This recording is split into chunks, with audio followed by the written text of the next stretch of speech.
What if you had to build a 1,000 by 1,000 grid one item at a time, or 100,000 by 100,000 since my computer was that fast when I tried to demo it?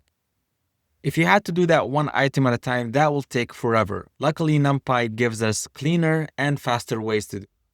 In this video, we'll look at two things. How do we iterate through an array if we need to? And how do we fill it instantly without needing any loops? Now, we can iterate through our arrays the same way we used to iterate over our Python list. So I could do something like this for item in array 1D, print that item, and I could run that. Let me actually take the for loop into a separate cell.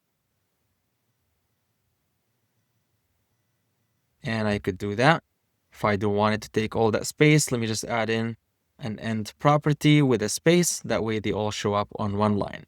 Now, if I wanted to do the same thing for my 2D array, I would do something like this. For row in array of the 2D, we're calling this row now. And let me take this off just so I can put each row on a separate line.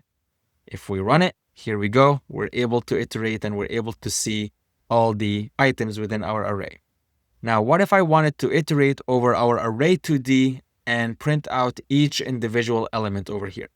Now, from what you know, we could do a nested loop. So I could do for each row in array 2D, do another loop for each item in that row, and then print the item.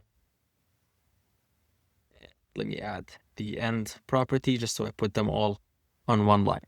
And that will work. Now, what if this was a 3D array? We're going to have to add another for loop. What if it was a 4D array? It will keep going on and on and on. But Numpy gives us a more efficient way that we're able to iterate over any multi-dimensional array and to see all the items within that array. So let's do row item in, and the here signifies a multi-dimensional array, and we're gonna get the iterator of that. This is a numpy function, so I actually have to call numpy first, and then here is where I would provide my array name. So here's my array 2D, and all I need to do now is print the item with the space, run it, and we get the same result. So regardless of the shape of your numpy arrays, regardless of how many degrees of dimensions do you have, you're able to iterate over all the elements that you have in there. Now, let me go back to the question that I posed at the beginning of the video.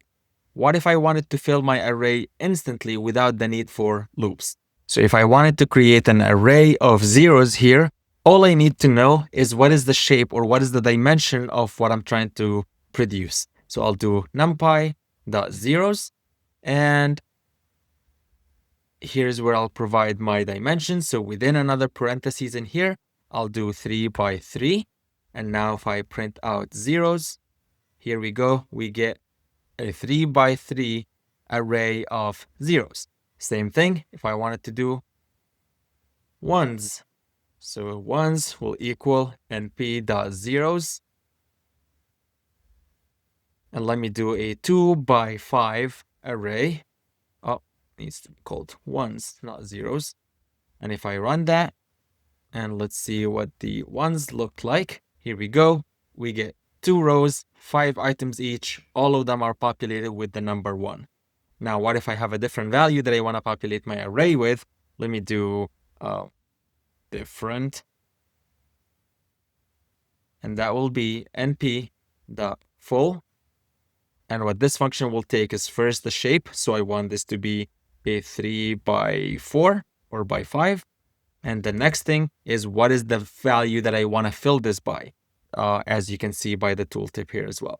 So if I want to populate this with the number 28, and we print out what is different, here we go. We get a 3 by 5 array, all of them populated with the number 28. That is much faster than having to loop over your array yourself and populating them with values. And just keep in mind, if you were to do this manually, you would have needed to create a nested for loop with that same number of dimensions. So in a single line, we're able to do it much faster.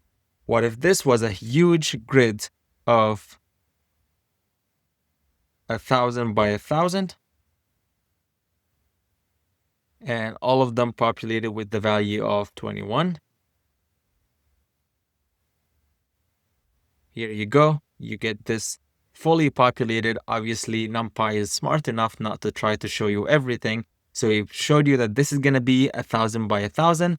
But here's a truncated look of what this value would look like. So to summarize what we've learned here, you're able to iterate over your arrays the same way you would do a Python list. And you're also able to use the ND iterator or the multi-dimensional iterator to loop over all the items within your array, regardless of the shape, regardless of how many dimensions that you had in there. And to fill arrays, we know that using loops would have been very inefficient, but thankfully Numpy gives us functions like zeros, ones, and full to populate our arrays instantly. Next, we'll take this even further and learn how we can generate ranges of data using the aRange and the linspace function, and we'll learn how do we transform or reshape our arrays into different forms.